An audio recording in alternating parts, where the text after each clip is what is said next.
Army podcast. This platform is for common sense people looking for up-to-date, accurate, and truthful information without the hot garbage corporate media bias. The power of one can lead to the power of many. You never know what small act that you may say or do that may literally change the lives of millions tomorrow. And don't you ever think that you can't make a difference, because you can.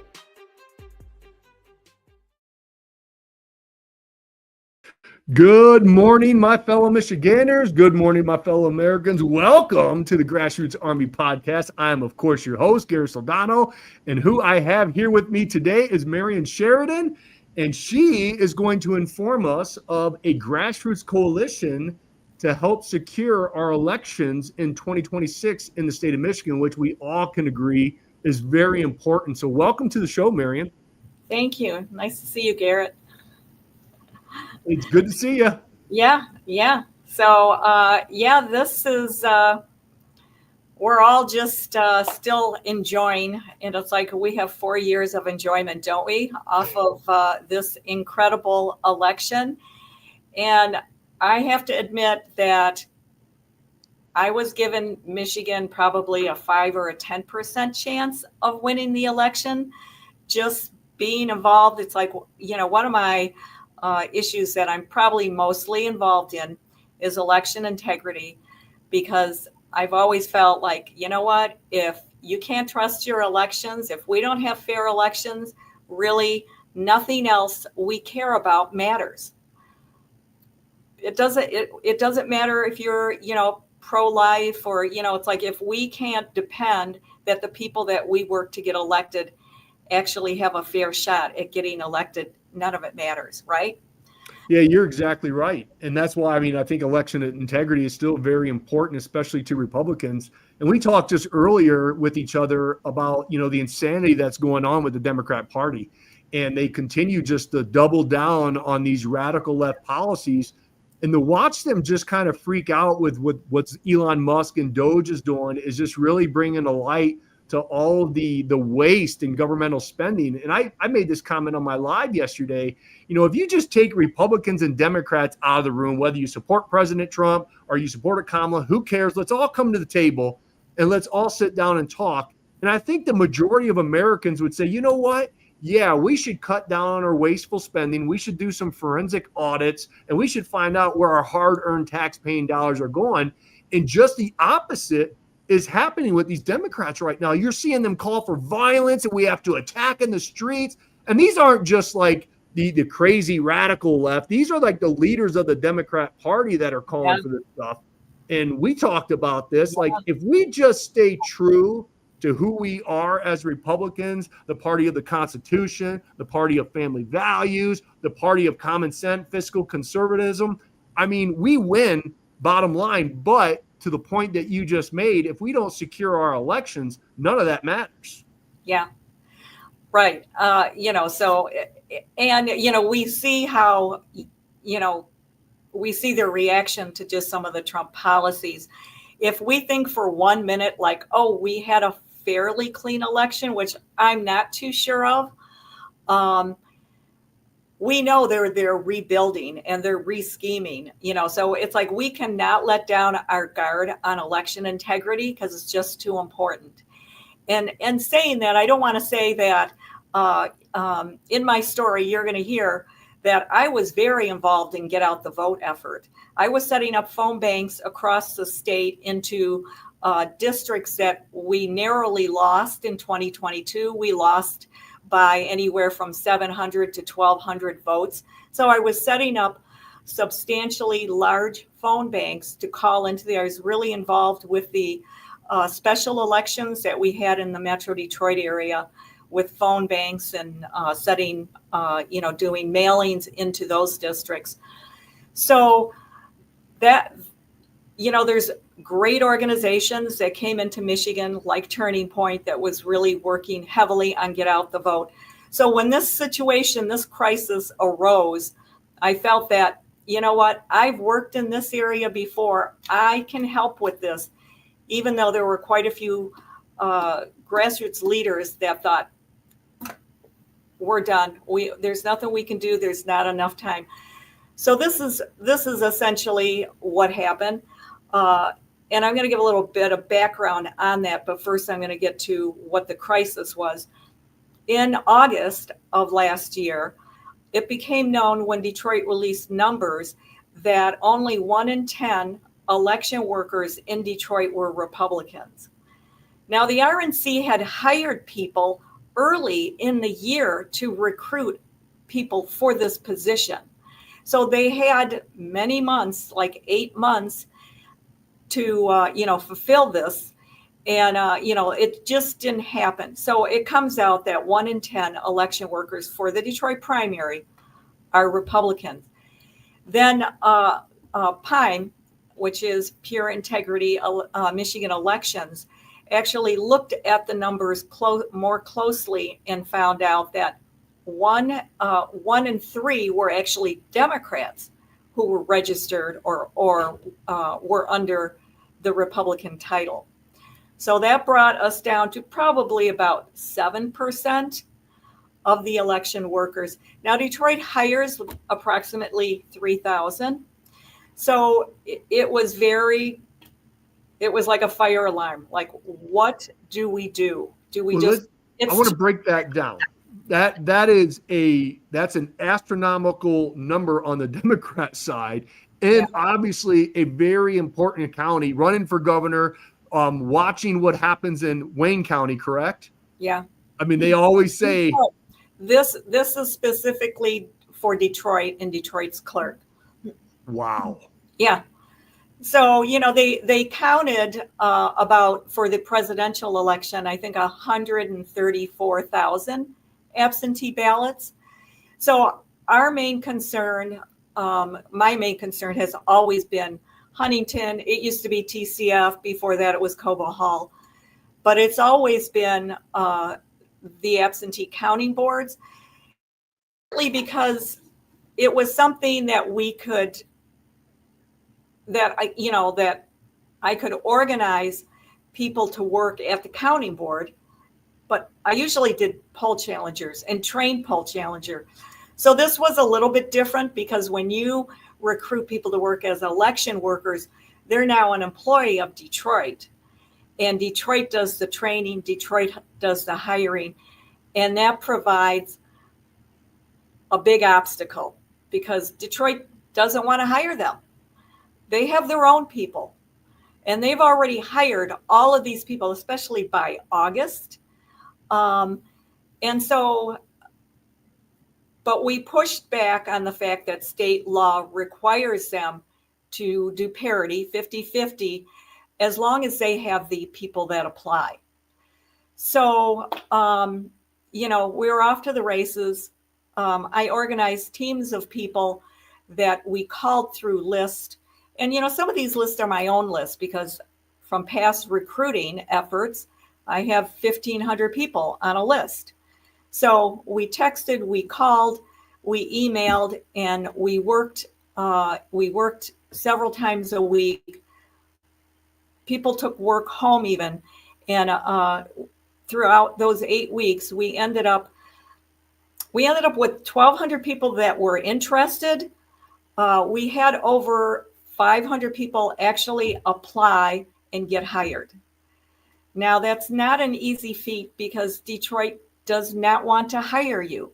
So they lose your application, or they tell you where you want to work is already filled, or they use the law and say, well, we have to first have a worker in every precinct before we'll reach parity in the absentee counting board, which, it's pretty hard to find people that are willing to work 16 hours a day and then go to an area where they might feel their safety is at risk.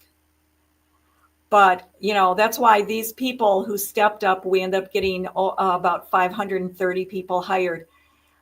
They are heroes to me, because they took this on. They knew the risk.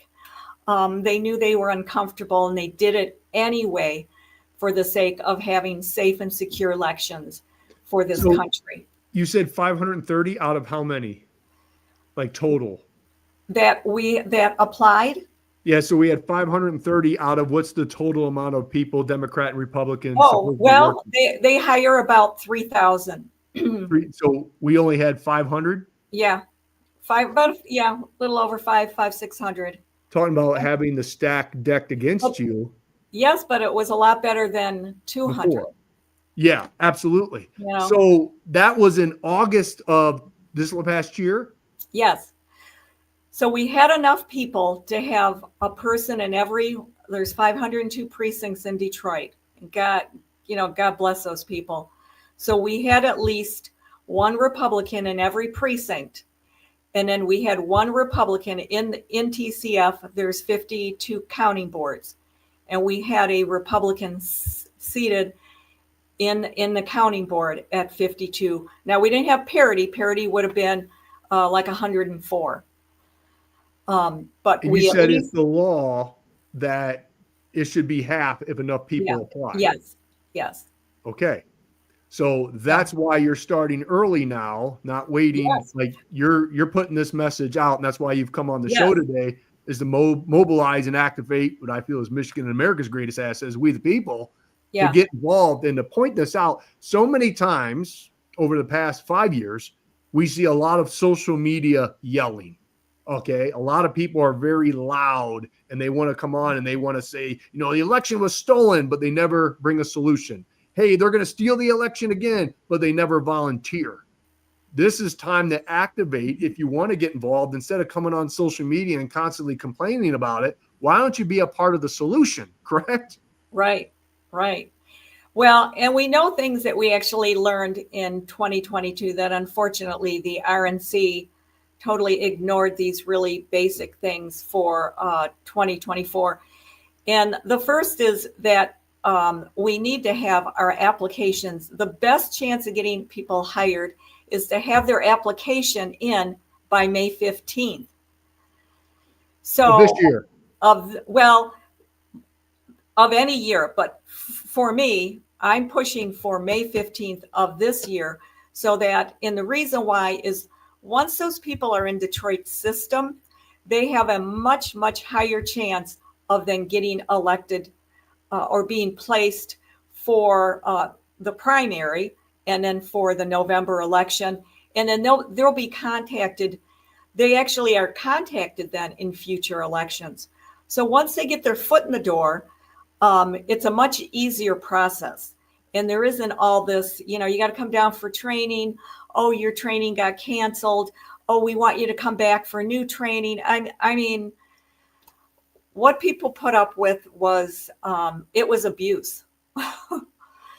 But if we can get our applications, and my goal is 750 applications submitted, and it'll be submitted by the District 13, Republican Congressional District 13, and Republican Congressional District 12. It's those chairs that submit the applications joint with the RNC.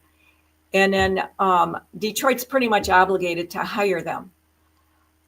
So it's a big lift, especially in an off year where people don't have that, I know everybody's just kind of like sitting back, just like, can we have a break? Yeah. But we're asking, one day, and it's my opinion that at least every precinct delegate should have it on their list of things that they do as a precinct delegate. If we could depend on that force of 6,500, 7,000 precinct delegates to commit to our work, okay, so maybe Detroit or Kalamazoo or Grand Rapids or Flint isn't your thing, but you should work somewhere for the election. So I think, just like everything, I think we just like sit back and let other people do it until we realize there's a problem. Absolutely. In 2016, I really had no idea what was going on in Detroit. And it's like the day before the election, I got a phone call from the party and they said, hey, can you find some volunteers to work at TCF or Cobo Hall at that time? And I did, I'm like, yeah, why? What's going on? And they're like, well, they're counting absentee ballots in the basement and we don't have a Republican there. And that's where people have to understand. And just like you said, I mean, a lot of us are burned out. You've been fighting and being involved in politics a whole hell of a lot longer than I have. Obviously, I came onto the scene in 2020, and people are burned out. Like you said, like we have been fighting so long, especially the people who follow me, with the Unlock Michigan petition, with the mandates, with supporting the restaurants. Then we ran for governor, and then we were going around and we were supporting, Trump Force 47 and Turning Point Action and calling everybody to constantly be involved and make phone calls and everything else. It just goes on and on. And like you said, a lot of people are like, I just need a break. And what I've been trying to push out is like, I understand that. We all do, but we've all been put in this moment for a reason, because I feel that God knows that we can handle it. But as you can probably agree, Marian, 2026, I mean, we always say this, like this election is very important. Yeah. And getting Trump in this past November, it was obviously step one. And we can't just pick our ball up and go home anymore. We have to hammer down, as I say, because if we lose the House or the Senate, everything that Trump is trying to do is going to be stopped, right? So that's why 2026, it is more important than 2024, because we have to make sure that we hold those positions so we can continue to stop the insanity that the radical left continues to shove down our throats. And so I'm glad that you came on today to activate folks, because I didn't know that you were trying to do this until you reached out. I didn't see it on social media because the media cycle is so vicious that you can't say, but I'm hearing what you're having to say. And I'm like, holy cow, your goal is 750. I would love nothing more to get 1,000, right? Oh, Let's get 1,000 people. And I'm putting a call out to all of you out there who sit on and just talk about election integrity. Now you can be a part of the solution, and it's going to be a pain in the butt probably, and it's going to be a little stressful, and you're going to have to sacrifice some time and some energy and everything else. But I guarantee you, and you know this feeling, you're going to be able to put your head down every single night and know that you were in the fight, that you were fighting for this idea called America. All I'm asking is that people fill out an application. At this point, they don't have to do anything until August. And so after the November election in mid-November, I held I wanted to get people in that had worked in Detroit and just get, their thoughts and feelings. We had a great meeting, had about 65 people that participated show up. And Garrett, I was shocked at the enthusiasm of these people. I thought they were going to come in and they were going to have PTSD or, talk about stories of being bullied. And a couple of them had very minor, but on the whole, they were so excited and enthused about their role in winning this election. And so, my last question was to them, would you do this again? And every one of them raised their hand. So I think it was a really empowering feeling for them. It gave them a critical role in the election.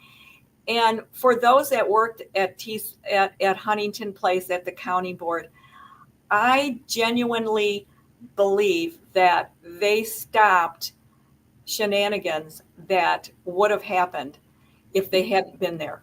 That gives me the chills, because we were this close to losing our country. Mm-hmm. And just like you, it's the unsung heroes. And I love these people. These are the salt of the earth, folks, that if you give them a vision and if you motivate and you can inspire them, magic happens. These folks will go out of their way to get the job done. That's why I love We the People. That's why I love the American spirit, because when you do put that out there and you give them something to go after, they amaze the hell out of you, and they still continue to this day. So let me ask you this, Marian. Okay, I'm watching the show right now. I'm like, hey, I'm kind of liking what this woman has to say. I want to be involved. What do I do? Run me through the entire process. Well, they can first start by just emailing me at guardthevote@gmail.com. And I'll get them an application and instructions. I'd like their name, their email, their cell phone number, because we want to keep track of those people so that, if it comes to, and this is part of the problem that we learned, you have to have lawyers behind you. And the RNC attorneys were very timid about pushing Detroit. And, I have some theories on why that is. But when it came out that only 7% were Republicans, it wasn't until I think it was August 28th that attorneys actually filed a challenge in Detroit about this. They didn't settle with Detroit, and I don't know why there was settling, but they came out with a memo of understanding in October, which, Detroit's goal was delay, delay, delay, and they did an excellent job at it. And even when the memo came out and they had signed it saying certain things that they were going to fulfill, like letting us know the numbers weekly, they never held up to that, and our attorney didn't do anything. So I think the key is actually being very selective about the attorneys and picking attorneys that are not affiliated. Some of these large law firms, they hold municipal contracts. So I think that could be a conflict of interest where the attorneys they don't want to be that aggressive. Plus, they're not litigators. So, so if we can get these applications in by May 15th, we can then swivel to then to litigation if we have to. If we see they're, and this is a pilot program that I'm working on. It's going to be spread to the other 6 municipalities that are very heavily Democrat, and we want to oversee those areas. Because I believe Michigan is a red state. They always call it a purple. I believe it's a red state, and this is going to set the foundation to accomplish that. Excuse me. So these folks, I put the email, everyone that's watching right now, the email's in the description, okay? So if you go to that email, send Marian an email stating, that you want to be involved. She's going to get you an application. What happens next after the application is filled out and they submit it back to you after the application? What happens from there? Well, it'll be an electronic application, and they can send it directly to Detroit. Last year, I think if we do this early enough, that's all they have to do. Last year, I had people also submit a hard copy, but just because we were so short on time, we think a lot of the positions were already filled by Democrats, and we needed to bump them because state law required it.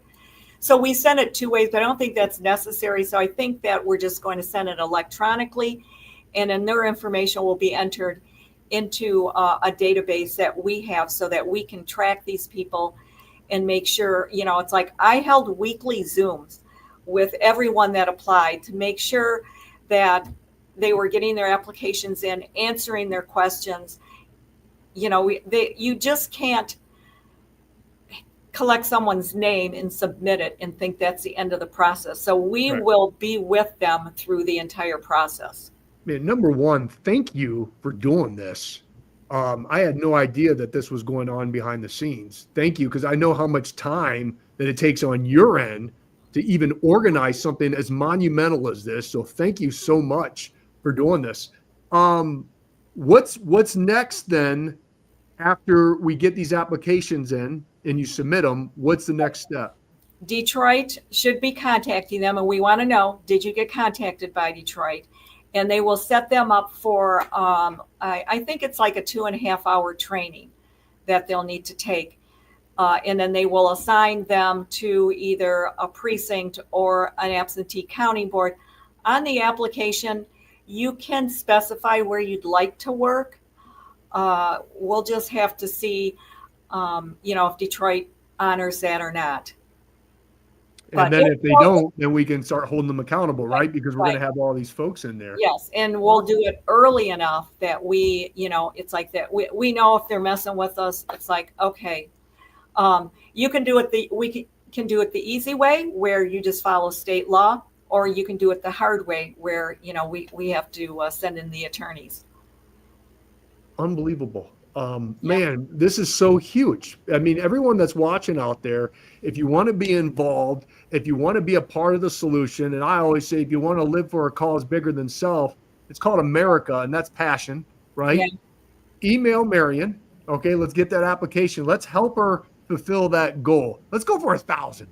I'm the type of guy, Marion, I'm going to throw the rock at the moon, right? And if we come up and we hit the eagle, that's okay. Better than throwing the rock at the eagle and hitting the ground. We're going to dream big with this. I'm hoping this grassroots army that's watching, if you want to be a part of this, let's go for 1,000. I'm going to send this out to my email list here next week and hopefully get even more people for you. Please keep me up to date of the numbers because I will constantly try to push more and more because a lot of people obviously don't have time to watch the entire live. And I'll cut this video up and post it on my platforms. So obviously your mouth is going to be around an open fire hydrant organizing this. What's your next step? Like, what are you doing right now? What are your plans? Well, first off, this is part of a much larger project that I've been involved in for the last 3 years, and that's setting up a permanent election infrastructure in Michigan. And this is part of it. But you know, there's I've gone on Zoom calls for the last three and a half years, and it's with a very small group. Some of them are, two of the people are attorneys, nationally known attorneys from outside of Michigan.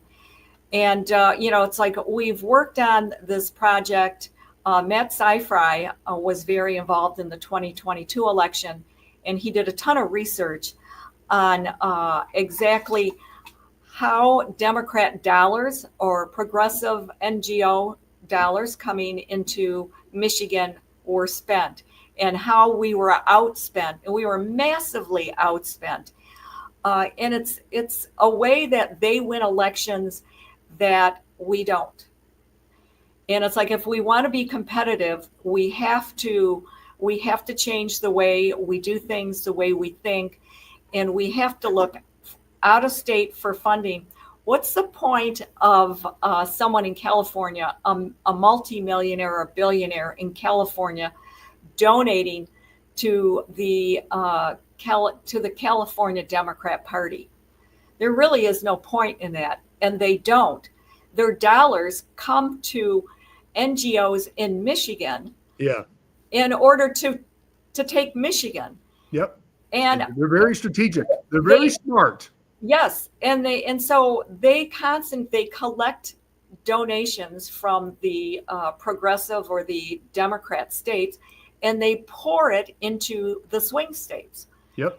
And they actually lift up Michigan as their shining example of what their donations can do.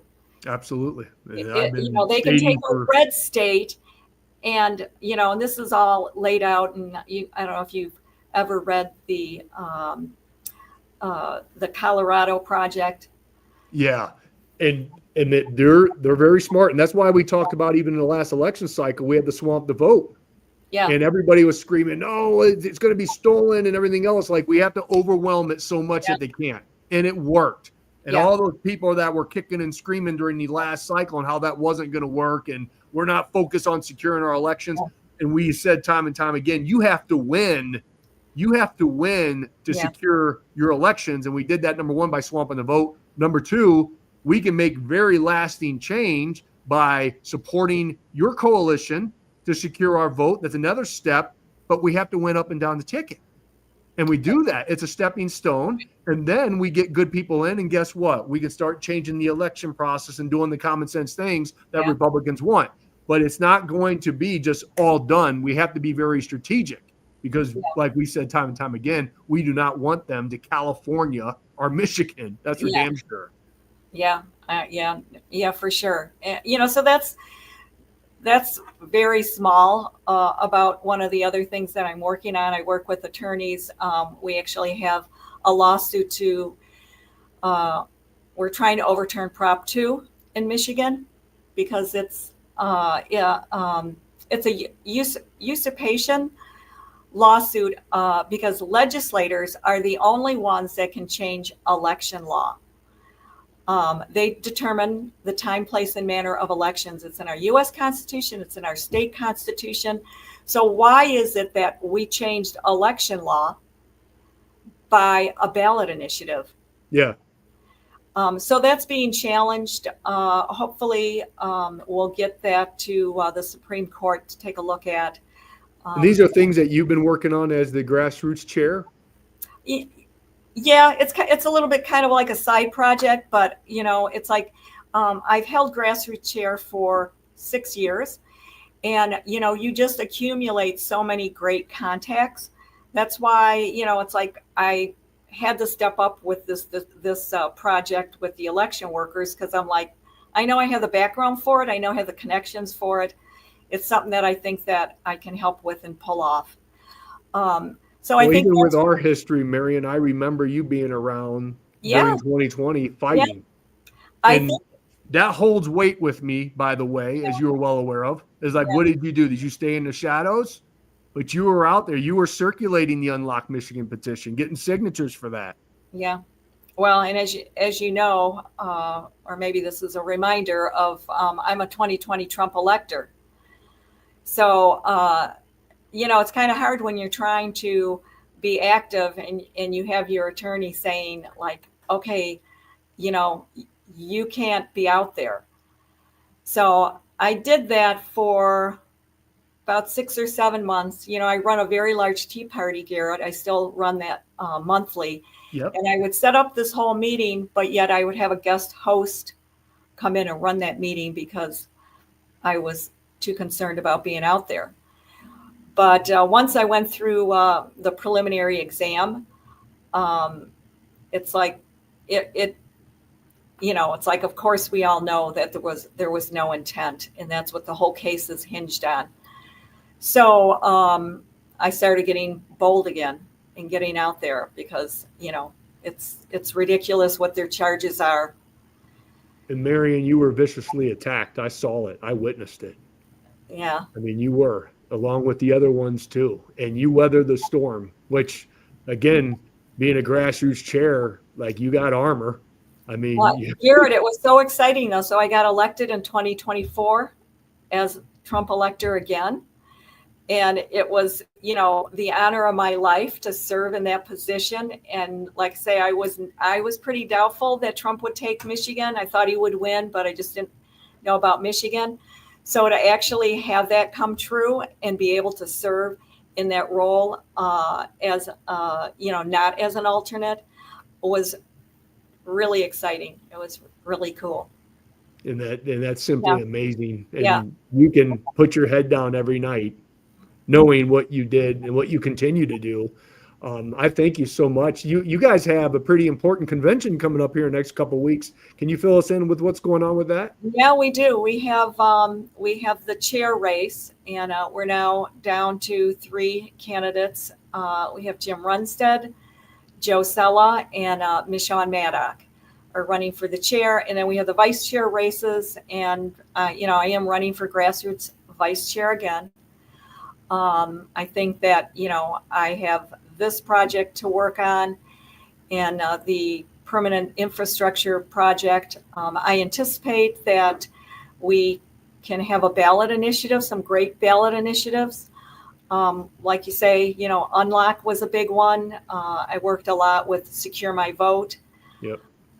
So, I just think that having the position of Grassroots vice chair helps me, do more of these. It makes it easier to do more of these projects.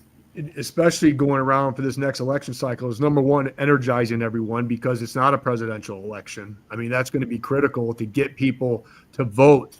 Okay. And an off year, as we say, we have to get around, and having your depth, your knowledge, your wisdom, your ability to fight and withstand the attacks that you guys constantly get when you're in those positions.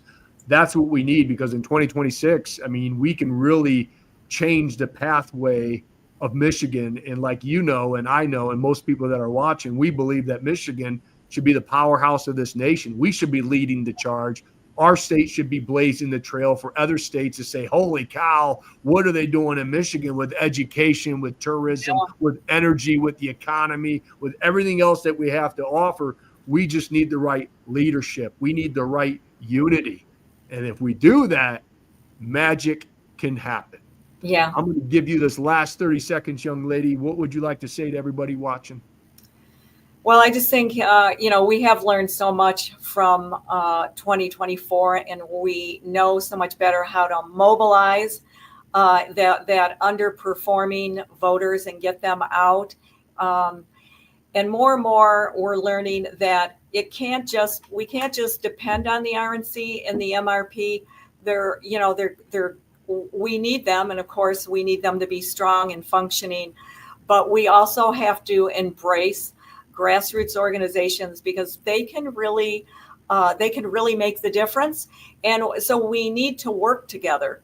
I think this is something that having my foot in the Michigan Republican Party, and also being a grassroots leader that I have been for years, really is a great partnership. And it's I think it has helped us be successful in so many programs. So, of course, I'm asking for support for my reelection, because I want to continue the work that I'm doing, and it will help me be more successful. Absolutely. Well, obviously, I wish you luck, and everyone else that's watching is going to wish you luck. But, man, I appreciate you. I know everyone else that's watching out there is appreciating you, because you guys are the unsung heroes in the background that put everything on the line. You guys don't get enough credit. And people don't understand and realize how much work and sacrifice, commitment, persistence that it takes to be in these types of positions. So I appreciate you, Marian. Thank you. Thanks, Garrett. You betcha. Have a great day. Thank you. Bye-bye. Wow. I didn't know that they were even doing that behind the scenes. So everyone that wants to be involved with that, man, I would love to help her blow through that goal of 750. You imagine her over the next couple weeks as we push this out, and I push this out on our email list. If we get 1,000, man, we're taking back lost ground, right? So if you want to be a part of the solution, please, the email is in the description. Send an email, tell Marian, like, hey, I'm interested. Let's get you the application. Let's put some pressure on the Democrats. And like I told you, I gave you guys a couple months off after the election, but it's time to hammer down. It's time to get activated. It's time to get motivated. And you're going to see my butt on fire over the next couple of years to fulfill my vow to all of you, to make sure that we restore the checks and balances of our beloved state. That is my vow, and I plan on keeping it. So be a part of the solution, folks. God bless you. God bless the state of Michigan. Of course, and always, God bless these United States.